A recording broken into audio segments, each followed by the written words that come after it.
लक्षात घ्या महाराज, आज खऱ्या अर्थानं आपण सगळे एकत्र आलो. आज महाराष्ट्र नाही तर जगाच्या पाठीवर खऱ्या अर्थानं पुण्यश्लोक अहिल्यामाईंच्या पुण्यतिथी उत्सवाचा हा सोहळा होतो आहे. आणि हा सोहळा यासाठी आहे कारण माईंनी आपलं कर्तृत्व असं केलं, त्या कर्तृत्वाच्या बळावरती ब्रह्मांडातल्या परमात्म्यानेही त्यांना जागा दिली आणि खऱ्या अर्थानं गिनीज बुकातही नाव नोंदवलं गेलं. एक तारा ब्रह्मांडामध्ये असा चमकला, त्या ताऱ्याच्या प्रकाशाने संबंध ब्रह्मांड प्रकाशमान झालं आणि ते नाव म्हणजे पुण्यश्लोक अहिल्यामाई होळकर. पण खऱ्या अर्थानं हाच इतिहास समजून घ्यायचं म्हटलं वर्तमानात राहून कधी चालत नाही. त्यासाठी याच पुण्यपवन मातीमधून पुन्हा एकदा निघावं लागेल आम्हाला माघारी. त्याच भूतकाळाची पानं पुन्हा एकदा वर्तमान काळात सज्ज करण्यासाठी त्यासाठी आम्हाला नजर टाकावी लागेल. आणि कोसळणाऱ्या पावसामध्ये सुद्धा भगवान श्रीकृष्णाने दिली होती अर्जुनाला दिव्य दृष्टी, त्याप्रमाणे खऱ्या अर्थानं तीच दिव्य दृष्टी आमच्या अंतकरणात रुजवावी लागेल आणि नजर समोर फेकावी लागेल. समोर दिसेल अंधकाराला चिरत आता दिसेल ते समोर खऱ्या अर्थानं चांदण्यांच्या त्याच्या पलीकडे जाण्याचा चिरंतन प्रयत्न केला आणि दिसला तो चंद्रमा, त्या चंद्रमाच्या पलीकडे जाण्याचा प्रयत्न केला. आता वेळेचा लगाम घेऊन खऱ्या अर्थानं अश्वही उधळू लागला. नजर मात्र समोर जात राहिली आणि काळकुट्ट अंधारामध्ये आता मिनमिनाला दिवा आमच्या समोर आला. आणखी पुढे जाण्याचा प्रयत्न केला. बारासेचा कालखंड आमच्या डोळे समोर आला. भगवानचं दर्शन झालं. रामकृष्ण हरीचा गजर झाला आणि वेळेचा अश्व मात्र वेगानं पुढे निघाला. पाहता पाहता पानं आणखी पुढे उलटत गेली. रक्ता चिळकांडे हातांचा अवघोष दिसला. त्यामध्येही फटफटणारा इतिहासाचा पान दिसलं. कालखंड समोर आला. कोणता? इसवी सन 1600. छत्रपती शिवरायांचा ज्वलंत इतिहास आता मात्र डोळ्यासमोर दिसू लागला. आणि घोडखिंड आता पावन होत गेली आणि पाहता पाहता इतिहासाची पानं आता धर्मवीर शंभूराजांच्या रूपानं पुढे आली. शंभूंचं निधन झालं आणि काळाची पानं वेगानं पुढे जाऊ लागली. पण त्याच वेळी पाहिला गेलं त्या महाराष्ट्राची अवस्था काय होती. हा हिंदुस्थानची माती पुन्हा एकदा काळवंडली गेली होती. कारण आता खऱ्या अर्थानं याच मातीवरती पाहिला गेलं तर आता सत्तेचं विकेंद्रीकरण झालं होतं. कारण हीच माती पुन्हा गुलामगिरीच्या अंधकारात जोखडली जात होती. कारण आता पेशव्यांवरती मनवादी साम्राज्याचं वर्चस्व प्रस्थापित झाल्यानं आता मात्र समोर अंधकार दिसत होता आणि याच अंधकारात छेदणारा एक दिवा या ब्रह्मांडाच्या पाठीवर उदयाला आला. ज्या ब्रह्मांडामध्ये या दिव्य ज्योतीचं नाव गिनीज बुकात नोंदलं. ते नाव म्हणजे तुमची माझी आपली माय पुण्यश्लोक अहिल्यामाई. ते पानं पुन्हा एकदा चढावी लागती. खऱ्या अर्थानं पाहिला गेलं तर 31 जून 1700 पाहिला गेलं तर 1725 पुण्यपावन जामखेड तालुक्यातील चौंडी या गावी मानकोजी शिंदे आणि सुशलाबाईंच्या घरात एका तेजस्वी कन्येचा जन्म झाला आणि या सृष्टीवर विश्व कन्येचा उदय झाला. खरं पाहता पाहता नामकरण झालं अहिल्या आणि अहिल्याबाईंना आता लहानपणापासून खऱ्या अर्थानं संस्कारांच्या विद्यापीठाचे धडे घरात मिळू लागले. मानकोजी शिंदे नावाच्या विद्यापीठामध्ये अहिल्याबाईंचं शिक्षण सुरू झालं. अहिल्याबाई चालणं बोलणं शिकल्या, लिहिणं वाचणं शिकल्या, खेळणं बागडणं शिकल्या. नाना कला, नाना गुण, नाना विद्या यामध्ये आता मानकोजी शिंदे नावाच्या विद्यापीठामध्ये अहिल्याबाई तेज तरबेज होऊ लागल्या. आणि शिवशंभूनंतर या ब्रह्मांडामध्ये पुन्हा एक कन्या हिरकणेशी सापडते. ज्या मर्दानी बांगड्या असणाऱ्या मनगटानं घोड्याला एका पायावर उभं केलं आणि ते नाव होतं पुण्यश्लोक अहिल्यामाई होळकर. आता आपल्या भावंडांच्या सोबतीनं छोटीशी अहिल्यामाई आता आकार घेऊ लागली. ज्ञानाची संपन्नता अंतकणामध्ये रुजू लागली आणि त्याच ज्ञानाच्या बळावरती आता संस्कारांचा दिवा मात्र फडकत राहिला. वय झालं 8 वर्ष. याच काळात छोटीशी अहिल्यामाई आता घोड्यावरती बसून आपल्या शेताकडे निघाल्या होत्या. दुपारी 12ची वेळ होती. रणरंत उन्हाळ गोकत होतं आणि त्याच वेळी समोरून 2 वाट सुरू येताना दिसले. त्यातले एक होते बाजीराव पेशवे आणि दुसरे होते मल्हारराव होळकर. दोन्ही वाट सुरू पुढे येताना दिसले. छोट्याशा अहिल्याबाईच्या जवळ आले आणि अहिल्याबाईंकडे पाहिलं आणि सांगितलं, बाळा थोडंसं पाणी मिळेल का? आणि अहिल्याबाईने एक पल दोन्ही वाट सुरूंकडे पाहिलं आणि सांगितलं, बाबा माझ्या सोबत चला. आणि अहिल्याबाईंच्या सोबतीनं आता दोनही वाट सुरू एक एक पाऊल टाकत निघाले. काही अंतर पार झालं आणि अहिल्याबाईने त्या ठिकाणी नारबादाला हाक दिली. नारबादा धावत आला. काही ताई साहेब, अहो जेवणाची 2 ताटली घेऊन या. 2 वाट सुरू आल्या त्याची. आणि त्याच वेळी नारबादा धावत गेला आणि मग मात्र अहिल्याबाई या दोन्ही 8 वर्षाच्या अहिल्याबाईंनी या दोन्ही वाट सुरून पाहिलं आणि अहिल्याबाईंच्या मुखातून शब्द निघाले, बाबा आलेल्या पाहुण्याला 2 घास खाऊ घालणं हा आमचा धर्म आहे. चला ताटं तयार आहेत आणि ताटांकडे पाहिलं आणि मग मात्र मल्हारराव आणि बाजीराव चकित झाले. अरे काय ते संस्कार, धन्य धन्य ते माता पिता. कारण खऱ्या अर्थानं म्हणून तर आज इतिहासाच्या पानांमध्ये जेव्हा जेव्हा अहिल्याबाईंचं नाव घेतलं जातं प्रकाशानं माणकोती शिंदे आणि हुशाराबाईंचं नाव घ्यावंच लागतं. कारण खऱ्या अर्थानं त्यांनी दिलेल्या संस्कारांचा परिपाक होता. म्हणून तर छोटीशी अहिल्या पुण्यश्लोक अहिल्याबाई झाल्या. हे सगळ्यात मोठं वास्तव.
एकदा जोरदार करून टाळ्या कुणी कन्या पुत्र होती ते सात्विक. लेकर सात्विक तेव्हा जन्माला येतात जेव्हा माता पित्यांचे त्यांच्यावरती संस्कार असतात. ते कौशल्या मातेचे संस्कार होते म्हणून तर प्रभू रामचंद्र घडले. ते देवकी माता यशोदा मातेचे संस्कार होते म्हणून तर भगवान परमात्मा परिपूर्ण अवतार भगवान श्रीकृष्ण घडले. ते माता जिजाऊंचे आशीर्वाद होते म्हणून तर शुभाराजे घडले. ते खऱ्या अर्थाने सुशीलाबाईंचे संस्कार होते म्हणून तर अहिल्याबाई घडल्या. आणि महिला मंडळ आपली लेकर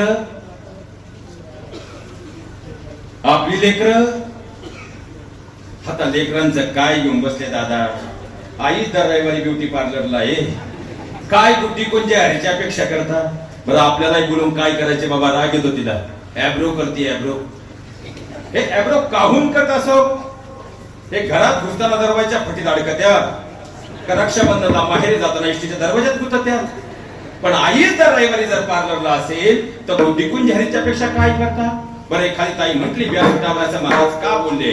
मी गेल्यावर चर्चा नको घ्या पुरावा. हे तर वडील जे करती तया नाम धर्म ठेविती. म्हणजे आज जर तुमचा मुलगा तुम्हाला उलट फिरून बोलत असेल ना तर माझ्या बहिणीनं कधीतरी त्यानंही त्याच्या आजोबांना तुम्ही उलट फिरून बोलताना नक्कीच ऐकलं असेल. जाऊ द्या महिला वर्ग मी तुमच्या भावासारखा आहे आणि भाऊ म्हणून पुढच्या 5 मिनिटासाठी विषांतर करतो. कानाचे पडदे उडे ठेवून ऐका. कारण खऱ्या अर्थानं वैदिक काळापासून आपण अभ्यास केला तर वैदिक काळापासून विश्वाचा सार सामोरेला आई हा शब्द जन्मदातीला लागू पडायचा. पण महाराज आता काळ बदलला. आईची मम्मी, मम्मीचा मम्मा आणि मम्माचा मॉम कधी झाला आमचं आम्हालाच कळलं नाही. हा स्टॉक जीनच्या काळात आईचा पदर हरवलाय म्हणून तर गदर झालाय आणि नवीन पिढीत बदल झालाय. कारण मुलांवरती पहिलं गर्भसंस्कार हे आईच्या उदरात होतं. पण आईला जर संध्याकाळी सिरियल मधून वेळ नसेल तर ते आपल्या लेकरांना मांडीवर घेणार कधी आणि संस्कार आपल्या लेकरांना देणार कधी हा सगळ्यात मोठा प्रश्न आहे. आणि म्हणून तर खऱ्या अर्थानं आजची ही दुर्दैवी वास्तवता पाहून पुण्यतिथी सोहळ्याच्या निमित्तानं अहिल्यामाईंना म्हणावंसं वाटतं. अहिल्यामाय आम्हाला आता माफ करा. विसरून गेलो इतिहास. आम्ही विसरून गेलोय परंपरा. हा छायांच्या डोक्यात पाणी झालंय तेवढी त्याची वाफ करा. अहिल्यामाय आम्हाला आता माफ करा. ज्यांनी मल्हाररावांचा वसा घ्यायचा ते गावात बोंबलत हिंडत आहे. घराघरातल्या आजच्या अहिल्या सासवांसोबत भांडत आहे.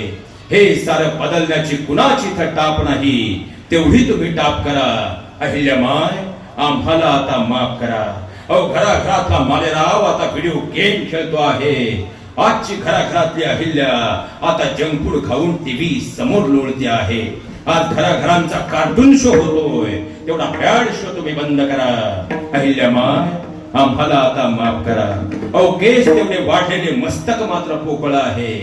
केस तेवढे वाढलेले मस्तक मात्र पोकळ आहे. फार थोडी घरं सापडतील जिथं मुलांसाठी पुस्तक आहे. आम्ही पापाचेच वाटेकरी, तरी होईल तेवढं आमचं पाप माफ करा. अहिल्यामाय आम्हाला आता माफ करा. अहो रामकृष्णांचा वाचा सांगून पुढच्या गोष्टी तुम्हाला सोप्या करता आल्या, पण आज आमची इरसाल लेकरं सांगती आई बापांच्या सहकार्यामुळं आम्हाला कॉप्या करता आल्या. आई बापांचाही खरंच आहे, कशाला उगाच म्हातारपणी ताप करा. अहिल्यामाय आम्हाला आता माफ करा. राजे पण वारस हक्काने मिळतं, पण मालेराव घडवावा लागतो. राजे पण वारस हक्काने मिळतं, पण मालेराव घडवावा लागतो. जाणतेपणाचा दुर्मिळ गुण दागिन्यासारखा जडवावा लागतो. म्हणून त्या पुण्यतिथी सोहळ्याच्या निमित्तानं अहिल्यामाय आज या पुण्य पावन मातीतून पुन्हा एकदा विनंती करतो, तुम्ही पुन्हा एकदा जन्माला यावं आणि पुन्हा एकदा जय मल्हारच्या आवाजामध्ये या महाराष्ट्राच्या मातीला संस्कारांचं आंदन द्यावं. पण मी जबाबले आणि अहिल्यामाय उत्तरल्या, अरे महाराष्ट्राच्या रक्षणार्थ मा अहिल्या लढली आहे. या हिंदुस्थानच्या रक्षणार्थ मा अहिल्या लढली आहे. अहिल्या जन्माला यावी म्हणून सध्या मागणी वाढली आहे. पण पुनर्जन्माची गळ घालत उगाच आशा न वाढवाव्यात. अहिल्यामाय जन्माला येणार नाहीत आता, त्या घराघरात घडवाव्यात. त्या घराघरात घडवाव्यात. ज्या दिवशी घराघरातल्या अहिल्यामाय पार करतील, त्या दिवशी उद्याच्या मुक्ता तुमच्या घरात जन्माला येतील. उद्याच्या अहिल्यामाय सुद्धा तुमच्या घरात जन्माला येतील. तेव्हा पुन्हा एकदा या मातीचं नंदनवन होईल. हे सगळ्यात मोठं वास्तव आहे आणि आम्ही असं घडावं ही आजच्या दिवशी खऱ्या अर्थानं माईंना आदरांजली असेल. हे सगळ्यात मोठं वास्तव आहे बेटा.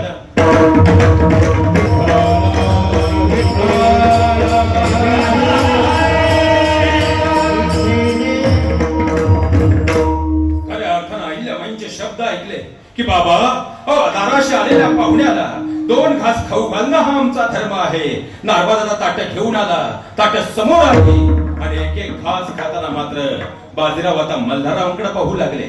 मल्हाररावांना डोळ्याची इशारा करू लागले.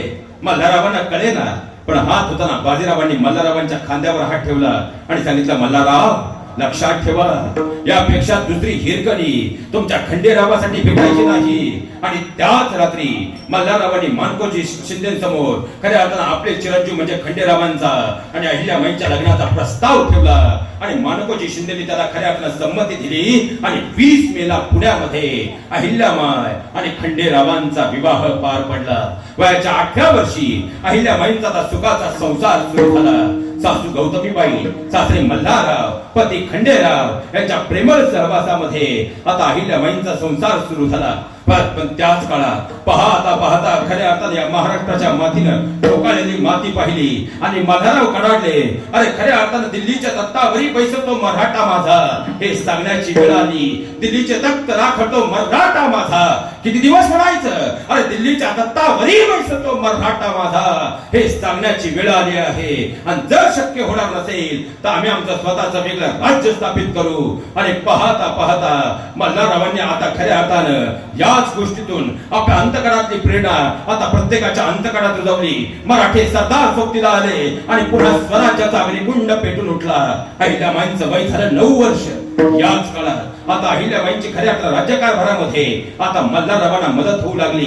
मल्हाररावांना माहित होतं जर खऱ्या राज्य करायचं तर फक्त प्रदेशाच्या सीमा माहित असून उपयोग नाही, संबंध राज्याच्या सीमा माहित असायला हव्यात. म्हणून मल्हारराव जेव्हा जेव्हा खऱ्या अर्थानं युद्धावरून माघारी आले की आपली पत्नी म्हणजे गौतमीबाई आणि आपल्या सुनबाई म्हणजे अहिल्याबाईंना तीर्थाटनासाठी पाठवू लागले.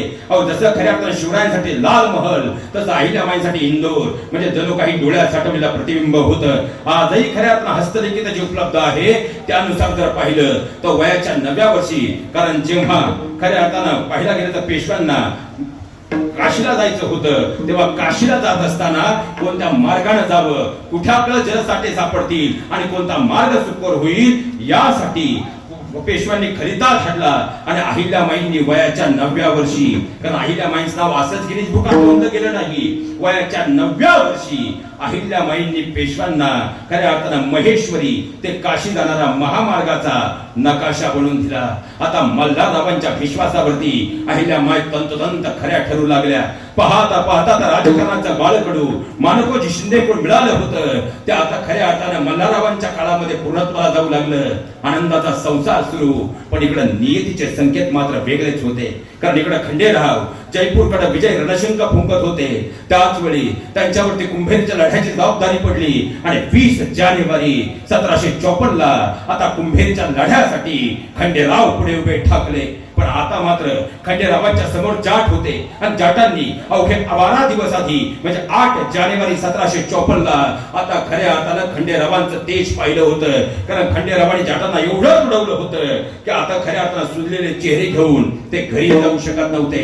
पण आता मात्र जाटांनी आपली प्रचंड ताकद पडायला लावली होती. आता जाट निग्रहानं लढत होते. एकीकडून तोफा होत्या, दुसऱ्या बाजूला बारूद होतं आणि तिसऱ्या बाजूला पायदळी सैन्य आता खंडेरावांसोबत लढत होतं. आणि खऱ्या अर्थानं पाहायला गेलं तर खंडेराव निवडक 300-350 सोबती आणि त्यासमोर हजारोची फौज असणारे जाट निकराची कुंभेरीमध्ये खऱ्या अर्थानं पाहायला गेलं तर आता निकराची पंजफाड होत होती. पण याही काळामध्ये आता जाट पुढे यायचे. खंडेरावांची तळपती दरबार त्यांना गलमकृत करायची. पण जाटांना माहित होतं एक खंडेराव हा का गोला है, ऐसे हात नाही आएगा. आणि मग मात्र तोपसीकडे पाहिलं आणि जाटांचा प्रमुख उतरला. तोपसी डालो तो पे खंडेराव पे. आणि आता तोफांचा मारा सुरू झाला. आता खंडेरावांनी खऱ्या अर्थात जाटांना 12 दिवसात तुडवलं होतं. पण आता कळून चुकलं एवढ्या मोठ्या सैन्यासमोर आणि 1 दिवस नाही, 10 दिवस नाही, 20 दिवस नाही, 30 दिवस नाही, 40 दिवस नाही, 50 दिवस नाही, तब्बल 60 दिवस म्हणजे 2 महिने निकराची पंजेफाड अवघे 300 सवंगड्यांसोबत खंडेराव मात्र आता कुंभेरीत करत होते. पण आता कळून चुकलं, ताकद वाढवायला हवी. आणि मग मात्र खंडेरावांनी मल्हाररावांना खरिता धाडला. हे धावत आला. मल्हाररावांच्या हातामध्ये लिफाफा आला. तो खरिता समोर वाचण्यात आला आणि खरित्याचा मायना होता आबासाहेब. आता जाटांनी प्रचंड ताकद वाढवली. बारूद बलदेत अफाट आली आहे. आपण ताबडतोब कुंभेरीकडे मार्गक्रमण करावं. लिफाफा वाचला आणि मात्र खरिता हातामध्ये घेतला. गौतमीबाईंना आवाज दिला. अहिल्याबाईंना सोबत घेतलं आणि मल्हाररावांची पावलं आता कुंभेरीकडे पडू लागली. आता निकराची पंजेफाड जाटांसमोर खंडेराव करत होते. पाहता पाहता येणारे गोळे आणि वरच्या वर परतून लावत होते. पण आता मात्र पुन्हा कळून चुकलं. तोपसींकडे खऱ्या अर्थानं जाटांचा प्रमुख आला, उतरला. अरे ये खंडेराव ऐसे हाथ नहीं आएगा, सोचो खंडेराव की कमजोरी क्या है. आणि मग मात्र हे कामाला लागले. महिना निघून गेला. त्यातही पुन्हा एकदा जाटांना मागं परतावं लागलं. पण एक दिवस सकाळची वेळ होती. जाटांचा हे धावत आला. आपल्या सेनापती पुढे उभा राहिला. हुजूर क्या मिल गया, क्या मिल गया, क्या खंडेराव की कमजोरी, क्या होते हो बहुत क्या क्या है खंडेराव की कमजोरी.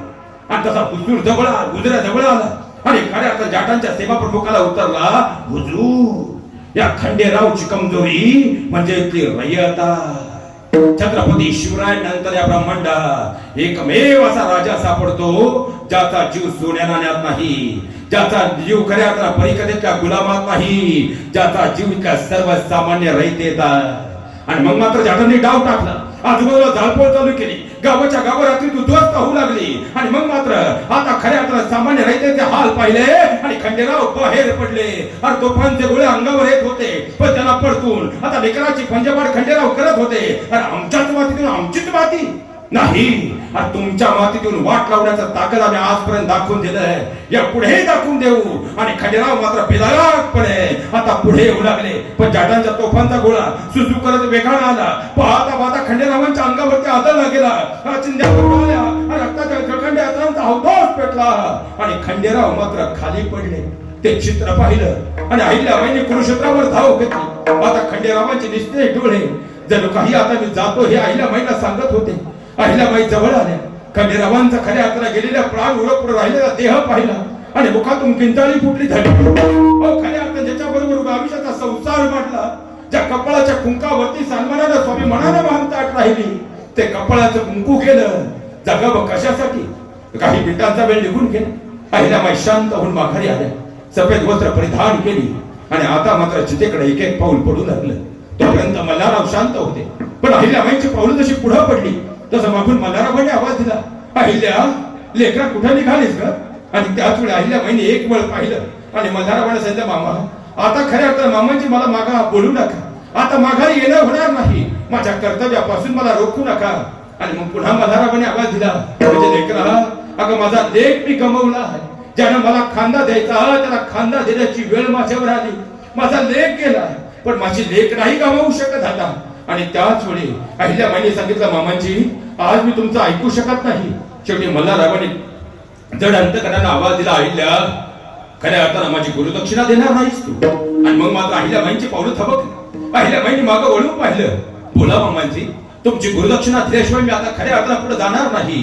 आणि मल्हाररावांनी एक पळ पाहिलं, डोळ्यातले आसव खऱ्या अर्थानं भरल्या डोळ्याने मल्हारराव उत्तरले, अहिल्या, तू आज सती जाऊ नयेस, हीच माझी गुरुदक्षिणा.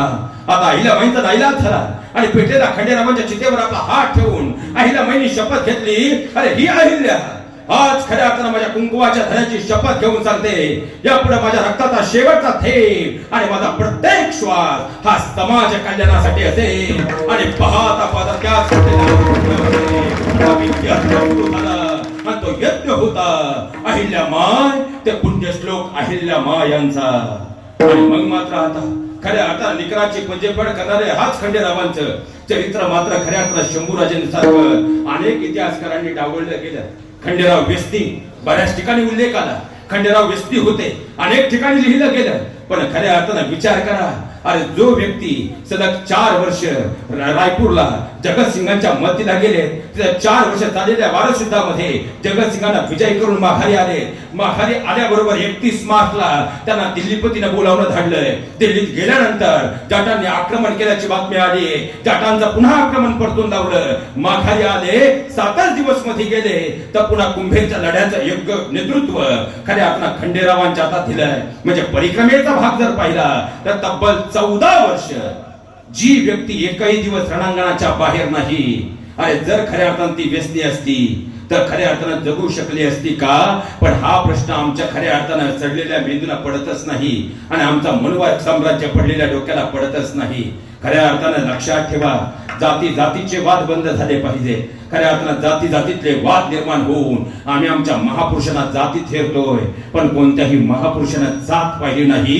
मानवता या जातीसाठी काम केलं, हे सगळ्यात मोठं वास्तव आहे.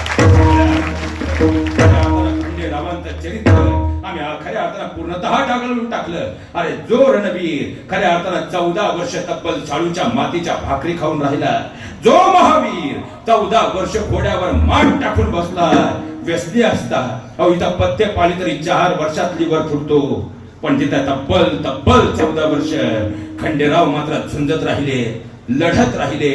पण आम्ही खऱ्या अर्थानं त्या इतिहासाच्या मूळ गर्भापर्यंत गेलोच नाही. म्हणून तर आमचेच महापुरुष आम्ही खऱ्या अर्थानं पाहायला गेलं तर बदनामीच्या आगीत झोकळून टाकत राहिलो. सगळ्यात मोठी शोकांतिका, सगळ्यात मोठी. आणि खऱ्या अर्थानं त्याच अहिल्यामाईंना, खंडेरावांना जर खरी श्रद्धांजली कोणती व्हायची असेल तर आमच्या हातातली बाटली आणि आमच्या हातातलं दारूचं ग्लास बाजूला पडायला हवं. ही खऱ्या अर्थानं त्यांना आदरांजली. कारण आज जर पाहिला गेलं, आता 8 महिन्यापूर्वीचा विषय, त्या येरवड्याच्या कारागृहात एका कीर्तनासाठी गेलो होतो. कीर्तन सुरू होतं, कैद्यांवर वारंवार नजर जात होती, पण एक कैदी मात्र वारंवार त्याच्या डोळ्यातले अश्रू थांबत नव्हते. शेवटी कीर्तन झाल्या त्याला जवळ घेतलं, विचारलं का रडतोय? त्याने त्याची कर्म कहाणी सांगितली आणि माझ्या डोळ्यातून अश्रू उघळले. माथाडी कामगार म्हणून जगणारा एक सामान्य खऱ्या अर्थानं सातारकडचा पोरग, बायको, 2 छोटीशी लेकरं, छोटंसं कुटुंब. एक दिवस कामावरून लवकर सुटला आणि म्हणून त्याचे मित्र म्हटले, एवढ्या लवकर घरी जाऊन काय करणार, चल आपण पार्टी करू. तो म्हटला, मी दारू पीत नाही. ते म्हटले, तुला फुकट पाजायला कोण मोकळंय, आमच्या बरोबर येशील? 15 दिवस निघून गेले. पुन्हा म्हटले, अरे चल आमच्या सोबत. तो म्हटला, मी दारू पीत नाही, फुकट पाजायला कोण मोकळंय, चकणाचा खाशी. तिसऱ्यांदा म्हटले, फुकट पाजायला कोण मोकळंय, तर आमच्या बरोबर घेशील. असं अनेक वेळा झालं आणि शेवटी त्याला दारूचं व्यसन लागलं. एक दिवस खऱ्या अर्थानं आता दिवाळीचा सण आला म्हणून घरी जायचं होतं. गावी जायचं म्हणून बायको मुलांना कपडे आणायला गेली होती आणि त्याच वेळी त्याचे हे मित्र घरी आले. सत्य प्रसंग आहे, 2 मिनिटं ऐका. खऱ्या अर्थानं बायको कपडे आणायला गेली आणि त्याच वेळी मात्र घरामध्ये तो एकटा बसलेला. चारही मित्र आले. त्यांनी सांगितलं आता महिनाभर तुझी सुट्टी आहे, महिनाभर आपली भेट नाही, चल पार्टी करून घेऊ. तो म्हटला मी दारू पिणार नाही, माझ्या बायकोला माहित नाही मी दारू पितोय म्हणून, तिला जर कळलं तर अनर्थ होईल. पण मित्रांनी खिशात बाटल्या आणल्याच होत्या, ग्लास घेतले, ती येण्याच्या आत आम्ही निघून जातो असं म्हणून ग्लास भरले आणि पाहता पाहता पहिला दुसरा तिसरा पेग कधी पोटात गेला त्याचं त्यालाच कळलं नाही. शेवटी मात्र आता अंधुक दिसू लागलं. दरवाजाची कडी वाजली, धडपडत उठला, दरवाजापर्यंत गेला, दरवाजा उघडला. बायकोनं समोर नवऱ्याचा चेहरा पाहिला, तोंडाचा दारूचा वास आला. तिच्या उंबऱ्यात हातात असणाऱ्या पिशव्या ठेवल्या आणि दोन्ही लेकरांना, एका लेकराचं वय होतं 3 वर्ष आणि एका लेकराचं वय होतं 6 वर्ष. दोन्ही लेकरांना घेतलं आणि रात्रीच्या 8 वाजता ती माहेरी निघून गेली. 4 महिन्याचा काळ निघून गेला. आता गावाला कोणत्या तोंडाने जायचं म्हणून तो गावाला गेलाच नाही. पण आता मात्र निर्णय घेतला, आपल्या दारूमुळे आपलं कुटुंब उद्ध्वस्त होतंय, यापुढे दारू प्यायची नाही. 4 महिने निघून गेले. एक दिवस पुन्हा मित्र आले आणि साताऱ्याकडे एक शब्द, एक कडू घास काढले. त्यांनी सांगितलं अरे काय वेडेपणा करतोय, अजून बायको आली नाही, घे कडू घास काढून. त्याने सांगितलं झालेली चूक पुन्हा घडणार नाही, मी दारू पिणार नाही. पण मित्राने बळजबरीने ग्लास भरले, त्याच्या तोंडाला लावला आणि एकदा वाघाला माणसाच्या रक्ताची चटक लागली, तो दुसरा काही खात नाही. पाहता पाहता तशी तोंडाला चव लागली. पहिला दुसरा तिसरा पेग कधी गेला त्याचं त्यालाही कळलं नाही. आणि त्याच दिवशी योगायोग त्याची बायको आपल्या नवऱ्यानं दारू सोडली म्हणून आनंदानं पुन्हा माघारी आली होती. आता पुन्हा दरवाजावर थाप पडली. दरवाजा उघडला, काहीच दिसत नव्हतं. पण कोणीतरी त्याची कॉलर पकडण्याचा फास झाला आणि नशेच्या अंमलामध्ये असताना तळपायाच्या मस्तकात गेली. त्यानं बाजूला हात फिरवला, हातात काहीतरी आलं होतं, त्यानं समोर फिरवलं होतं. दुसऱ्या दिवशी 11 11:30ला जेव्हा तो शुद्धीवर आला तेव्हा त्याला कळून चुकलं होतं. हातात आली ती कुऱ्हाड होती आणि जिच्या मानेवर फिरली ती आपली बायको होती. बायको कायमची संपली होती. मी त्याला 2च प्रश्न विचारले, तुमची मुलं? तो म्हटला एकदाच भेटायला आली. पण मुलांनी स्पष्ट सांगितलं असा बाप असण्यापेक्षा आम्ही अनाथ आहोत असा अभिमानाने जगाला सांगू, पण असा बाप आम्हाला नको. आणि दुसरा प्रश्न मी त्याला विचारला, तुझे ते 4 मित्र? तो म्हटला महाराज एकदाही भेटायला आले नाही. म्हटलं हाच तुला होणारा पश्चाताप. खऱ्या अर्थानं तेवढ्या वर्षाच्या अगोदर झाला असता तर आज ही परिस्थिती ओढवली नसती. आज दारूमुळं आम्ही बाप म्हणून घेण्याच्या पात्रतेचे राहिलो का? कारण आमची मुलगी जर कॉलेजला जात असेल आणि बाप रस्त्याच्या कडेला पडला, ती मुलगी देवाला विचारते, देवा मी असं काय पाप केलं होतं? असा दारुडा खऱ्या अर्थानं बाप मला दिला. अहो बायको जेव्हा दुसऱ्या शेतात कपाशी निंदायला गेली आणि 4 महिन्यात तिच्या येऊन त्या नवऱ्याच्या दारूचा विषय जर काढू लागले ना, तर तिला खऱ्या अर्थानं मेल्याहून मेल्यासारखं होतं की देवा असं काय पाप केलं? असा नवरा तू माझ्या पदरी टाकला. खऱ्या अर्थानं या दारूच्या नादामध्ये आपल्या प्रपंचाची माती करू नका. यापेक्षा मोठा आजचा सोहळा दुसरा कोणता नसेल. आज या पुण्यतिथी सोहळ्याच्या निमित्तानं खऱ्या अर्थानं या पुढच्या काळात आम्ही दारू नावाचा ग्लास कायमचा बाजूला टाकू एवढी शपथ घेऊ शकलो तरी मला वाटतं तो वास्तवातला आपला पुण्यतिथी सोहळा असेल. हे सगळ्यात आता मी बोललोय तरी ते ऐकतील याचा भरोसा. एकाला म्हणलं दारू पिणं फार वाईट आहे, तो म्हणला महाराज म्हणून तर मी ताईट आहे. एकाला म्हणलं दारू पिणं चांगलं नाही, एकाला म्हणलं आता मध्ये पावसाळ्यात सर्दी झाली, त्याला म्हणलं जात नाही सर्दी, काय करू तुम्हाला? मला तुम्ही येडे, जात नसेल सर्दी तर घेऊन बघा. यांच्या नादी लागलं कुणाचंही काम.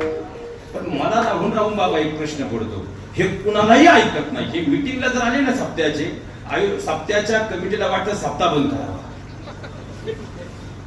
हरभरे एवढे कसे लागले, महाराजाला एवढे कसे दिले, तो पाहुणाचे तो लय अवघड आहे महाराज. यांची रास कोणती असावा? पण थोडा अभ्यास केला मला कळलं महाराज, यांची नागाची रास सारखी. कुंभ इथं कुणाची असेल तर मनावर घेऊ, कारण नागाची रास कुंभ आणि या दारुड्यांची रास कुंभ. याचं कारण असं आहे, नागाच्या तोंडात एक विषाचा खडा आहे. पण लक्षात घ्या, तो चावल्यानंतर दुसऱ्याला मारतो आणि दारुड्यांच्या तोंडामध्ये दारू नावाच्या विषाचा खडा आहे, पण तो त्यांना स्वतःला मारतोय. आम्ही खऱ्या अर्थानं माणसं आहोत की आम्हाला कळत नसेल तर आम्ही गाढवा आहोत. विचार मात्र करावा लागेल. आज खऱ्या अर्थानं आमची महापुरुष या खऱ्या अर्थानं चुकीच्या इतिहासानं रंगवली गेली, कारण आजपर्यंत आम्ही त्याकडे लक्ष दिलं नाही. ज्या दिवशी खऱ्या अर्थानं व्यसनांपासून दूर होऊन आपल्या महापुरुषांची, आपल्या संत परंपरेच्या विचारांचं व्यसन आपल्या अंतःकरणात रुजेल, त्या दिवशी उद्याच्या महाराष्ट्रासमोर सत्य आणि वास्तव इतिहास असेल. सगळ्यात मोठं वास्तव आहे विठ्ठल.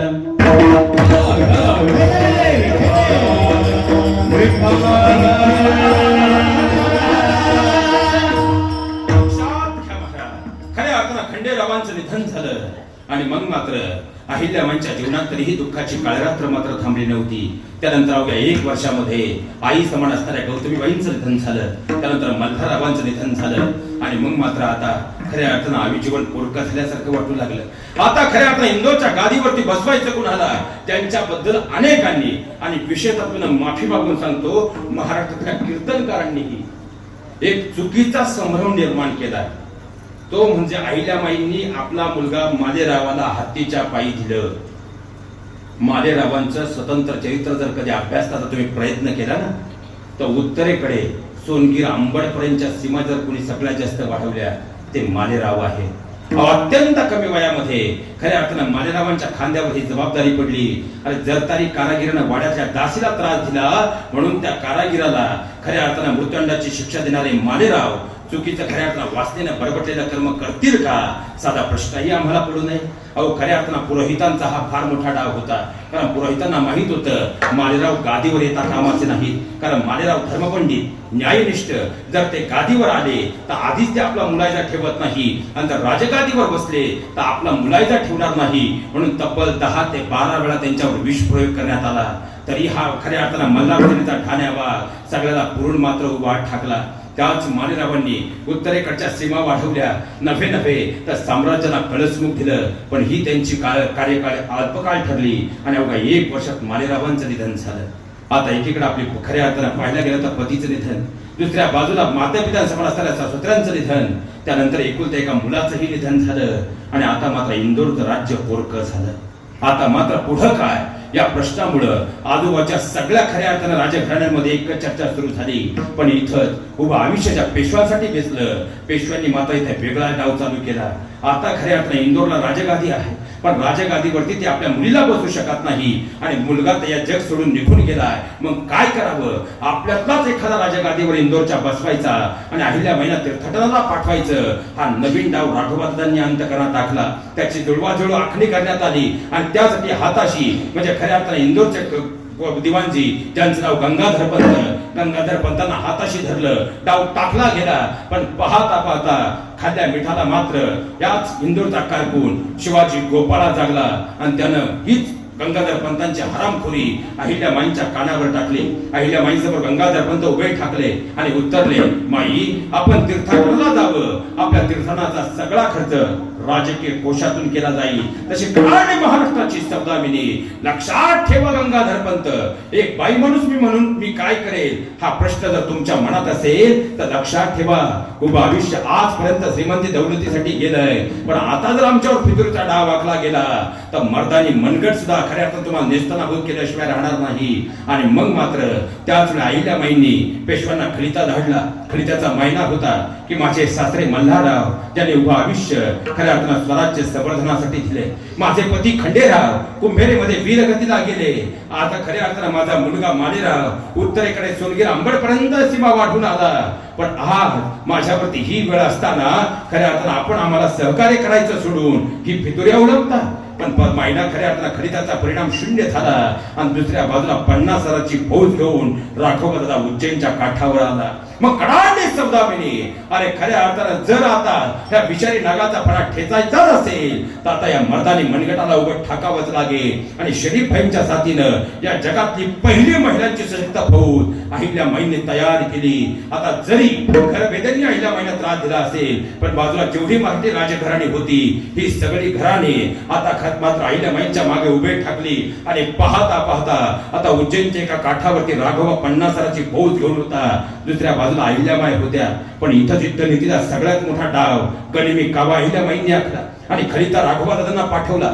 राघवदादांनी खलिता उघडला. खलित्याचा महिना होता. खऱ्या अर्थानं दादासाहेब आपण आमच्या विरुद्ध लढण्यासाठी आलात, कोणीही खऱ्या अर्थाने विजय झालं तर नुकसान हे मराठा साम्राज्याचंच होणार आहे.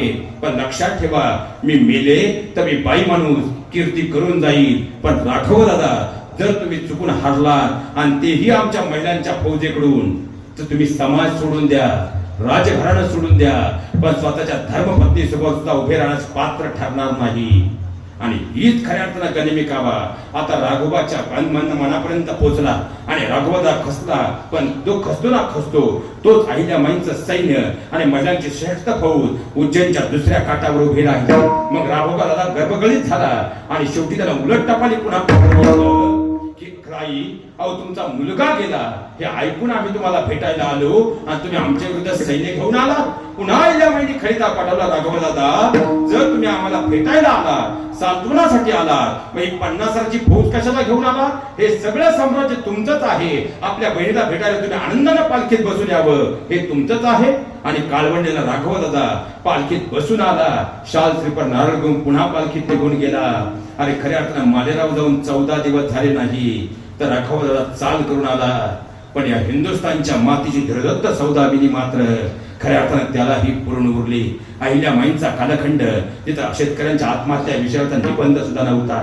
खऱ्या अर्थानं पाहिला गेलं तर अहिल्यामाईंनी मल्हाररावांचं जे स्वतःच्या प्रतुवा 16 कोटी रुपयांचं त्या काळातलं धन होतं, ज्यामधून आजही जेजुरीला आपण जो कुंड पाहतो, आजही जी बाजार काळांच्या संकल्पना आपल्याला दिसतात, आजही जी गरम पाण्याची कुंड धर्मशाळा आपण पाहतो, याच्या उद्गात्या जर कोण असतील त्या म्हणजे अहिल्यामाई आहेत. कारण आजूबाजूला जोपर्यंत हाताला काम मिळत नाही तोपर्यंत पोट भरणार नाही, आणि जोपर्यंत पोट भरलेलं नसेल तोपर्यंत योग्य विचारांतकरणात निर्माण होऊ शकत नाही. म्हणून तर खऱ्या अर्थानं अहिल्यामाईंनी आज आपण जो खऱ्या अर्थानं महाराष्ट्र सरकार असेल किंवा कोणत्याही सरकारचं जर पाहिला गेलं तर आज कष्ट करून खऱ्या अर्थानं रोजची मजुरी मिळते, म्हणजे काम नसेल तरीही त्या ठिकाणी चरखंडण्याची का होईना कामं दिली जातात. त्याला एक शब्द आहे, रोजगार हमी योजना. या रोजगार हमी योजनेच्या उद्गात्या जर कोण असतील त्या अहिल्यामाई आहेत. कारण त्यांनी खऱ्या अर्थानं सर्वसामान्य माणसाच्या हाताला यासाठी कामही दिलं, कुशल कारागिरांना कामही मिळालं आणि त्यातून रोजगारही मिळू लागला आणि खऱ्या अर्थानं जनता सर्वसामान्य समाज समृद्ध होऊ लागला. एवढंच काय, पण अहिल्यामाईंचा काळ जर खऱ्या अर्थानं पाहिला तर शेतकऱ्यांसाठी शेतसारा माफ होता, पाऊस कमी जर झाला तर शेतसाऱ्यातून सुटी मिळायची. त्यांनी खऱ्या अर्थानं सर्वसामान्य जनांची काळजी घेतली. म्हणून तर त्यांनी खऱ्या अर्थानं कोणताही व्यक्ती हा जातीवर नाही कर्तृत्वावर ठरतो, हा सगळ्यात मोठा वसा आणि वारसा दिला. आम्ही फक्त खऱ्या अर्थानं, कारण धनगर हा शब्द जर पूर्वंपार पाहिला गेला तर धनगड असा आहे. धनगड म्हणजे ज्यांच्याकडे धनाचं आगर आहे असा जो समाज तो म्हणजे धनगड. त्याचा अपभ्रंश झाला आणि तो धनगर हा शब्द प्रचलित झाला. आणि ही श्रीमंती फक्त पैशात नव्हती, ती संस्कारांमध्ये संस्कृती सुद्धा होती. पण तेच महापुरुषांचे विचार आज आम्ही आत्मसात करत नाही. म्हणून आताची आमची पिढी चुकीच्या मार्गाने चालली का याचा विचार मात्र करावा लागेल. कारण आज औद्योगिकरण एवढं वाढलं, खंडाळाचा घाट आम्ही पाहतो, पण हा खंडाळाचा घाट निर्माण झालाच कसा? तब्बल 11 वर्षे इंग्रजी सेना रात्रंदिवस 12 देशातले इंजिनियर खऱ्या अर्थानं राबत होते, रात्रंदिवस खऱ्या अर्थानं लढत होते. पण खंडाळ्यामध्ये असणारा शिशमचा दगड तुटत नव्हता. काय करावं प्रश्न प्रत्येकाला पडत होता. जगाच्या पाठीवरचे अव्वल इंजिनियर येऊन गेले, पण आता मात्र तो बनत नव्हता. आणि बंदरापर्यंत पोहोचायचं असेल, जोपर्यंत कल्याणचा मार्ग बनत नाही तोपर्यंत औद्योगिकरण सोपं होणार नाही. कारण छत्रपती शिवरायांचा कालखंड जर आम्ही पाहिला तर कल्याण आणि त्यातून दर्याघाट आणि तिथून अहिल्यानगरच्या परिसरातून पुढे सगळा व्यापार चालायचा. व्यापारासाठी तो मार्ग सगळ्यात उत्तम होता. पण तब्बल 12 वर्ष खऱ्या अर्थानं नाही तेवढे इंजिनियर येऊन गेले, पण रस्ता बनत नव्हता. पण एक दिवस हीच 12 वर्षीय पोरग मात्र घुंगराची काठी आपटायचं, शेळ्यांना घेऊन चरायला यायचं. आणि एक दिवस खऱ्या अर्थानं त्या मुलानं मनाचा हिया करून विचारलं, 11-12 वर्ष तुम्ही इथं फिरताय, माझं आयुष्य 12 वर्षाचं मी वाढत गेलो, पण इथं मला काही दिसत नाही. याचं कारण काय? तुम्ही कशासाठी आहात? आणि मोठमोठ्याने इंग्रजी अधिकारी हसू लागले. अरे जे जगातल्या अव्वल इंजिनियरला कळलं नाही तुला सांगून उपयोग काय? पण त्यातला एक उचितपणे उत्तरला, इथून मार्ग बनवायचा आहे, दगड फुटत नाही. घुंगराच्या काठीसोबत शुक्रबांच्या हसण्याचा आवाज असं म्हणती गेला. आणि शुक्रबांनी सांगितलं, काहीच करू नका, फक्त आता मी काठी घुंगराची घेऊन पुढे चालतो. घुंगराच्या आवाजावर मागे फक्की टाकत चला. आणि घुंगराची ही शुक्रबांची काठी पुढे ओढत गेली, मागे फक्की पडत गेली. आणि पुढच्या अवघ्या 4 वर्षात खंडाळ्याचा घाट तयार झाला. हे सगळ्यात मोठं वास्तव, सगळ्यात मोठं. आणि या पुढची शोकांतिका सांगतो. आजही जुन्या घाटातून गेला तर छोटंसं शिंगरोबांचं मंदिर आहे आणि तिथे जाणाऱ्या गाड्या 1-1 रुपया त्या ठिकाणी टाकतात. आमच्या मुलांना आम्ही गोव्याला घेऊन जातो, आमच्या मुलांना आम्ही महाबळेश्वरला नेतो, पण कधीतरी आमच्या मुलांना शिंगरोबांच्या समाधीवर न्या, शिंगरोबांच्या त्या मंदिराजवळ न्या आणि त्यांना इतिहास सांगा. उद्याची तुमची मुलं नवीन व्यवसायासाठी उभं राहिल्याशिवाय राहणार नाही. कारण शिंगरोबांना त्यानंतर इंग्रजी अधिकाऱ्यांनी जेव्हा सत्कार घेतला त्यांनी सांगितलं, शिंगरोबा तुम्हाला काय हवं मागाल ते द्यायला आम्ही तयार आहोत. शिंगरोबांनी एकच सांगितलं, अरे आम्ही आमचे श्रीमंत, आम्ही धनगड, आम्ही आमचे श्रीमंत, तुम्ही आम्हाला काय देणार? उलट तुम्ही पोट भरण्यासाठी आमच्या देशात आलात, पण जर तुम्हाला काही द्यायचंच असेल तर माझ्या या भारतभूमीला स्वातंत्र्य द्या. एवढे शब्द ऐकले, आणि इंग्रजी सैन्याच्या तळपायाच्या मस्तकात गेली आणि इंग्रजी अधिकाऱ्यांना गोळ्यांचा वर्षाव शिंगरोबांवर केला. रक्ताच्या धारात शिंगरोबा पडले, पण पडताना हे सांगत राहिले, अरे का तुम्ही घातात टोपीकरांना मला गोळ्या, पण यातूनच तप्त लाभ्यातून उसळेल उद्याचा भंडारा जो असेल स्वाभिमानाचा. आणि त्यातून होते जन्मला येतील हजारो शिंगरोबा जे खऱ्या अर्थानं स्वातंत्र्याचा अग्निकुंड पेटवतील. आणि काळही खऱ्या अर्थानं पाहिला गेलं तर बदलला गेला, स्वातंत्र्याचा यज्ञकुंड पेटून उठला. म्हणून खऱ्या अर्थानं एक वाक्य मात्र म्हणावं लागेल, ना दौलत पे नाज करते हैं, ना शोहरत पे नाज करते हैं, किया है भगवान ने हमें धनगर समाज में पैदा, इसीलिए अपने किस्मत पे नाज करते हैं. अहिल्याबाईंचा कालखंड म्हणजे समाजाच्या कल्याणाचा कालखंड होता. ज्यांनी स्वतःच्या मुलाची ही निष्ठेपायी खऱ्या अर्थानं गय केली नाही ते वीर बाबू वाटेगावकर याच मातीमधून.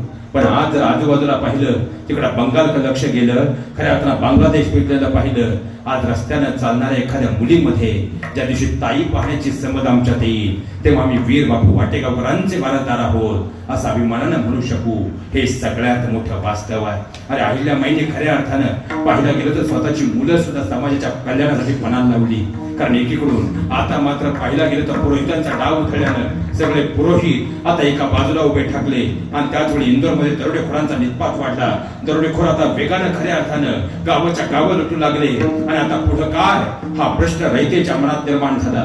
अहिल्याबाईंनी मोकळ्या जागेवरती धर्मसभा बोलवली, सगळ्यांना बसता येईल अशी सोय केली आणि शांतता इतकी होती जर टाचणी पडला तरी आवाज होईल अशा शांततेमध्ये अहिल्याबाईंनी विचारलं, जो कोणी या खऱ्या अर्थानं दरोडेखोरांचा निष्पात करेल त्याला माझी एकुलती कन्या मुक्ताशी त्याचा विवाह केला जाईल.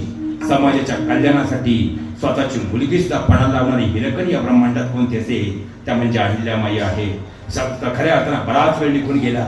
शेवटी एक पोरगा त्यांना बांध उभा ठाकला आणि त्याला, माई मला द्या कीड, मी घेतो कीड, मी करतो की निष्पात. आणि त्या पोरांना खंडाला उचलला.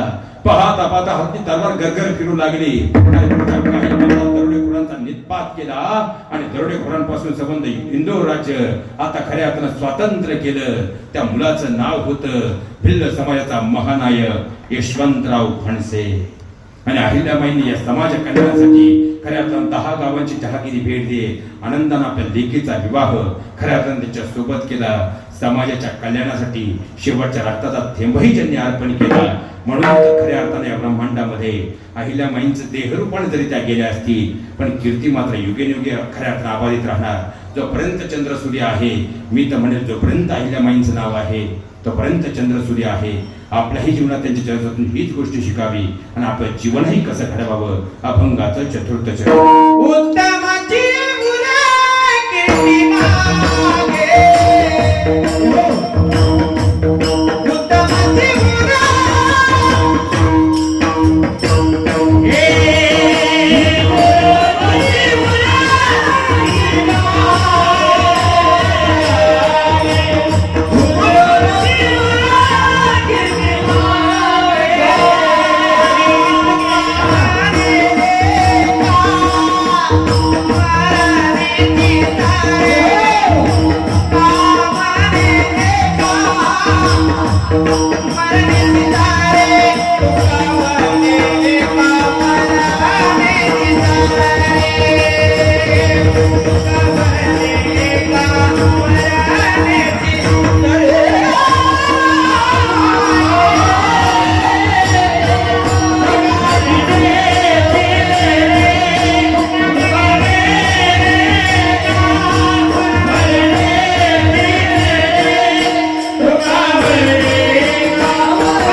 उत्तमती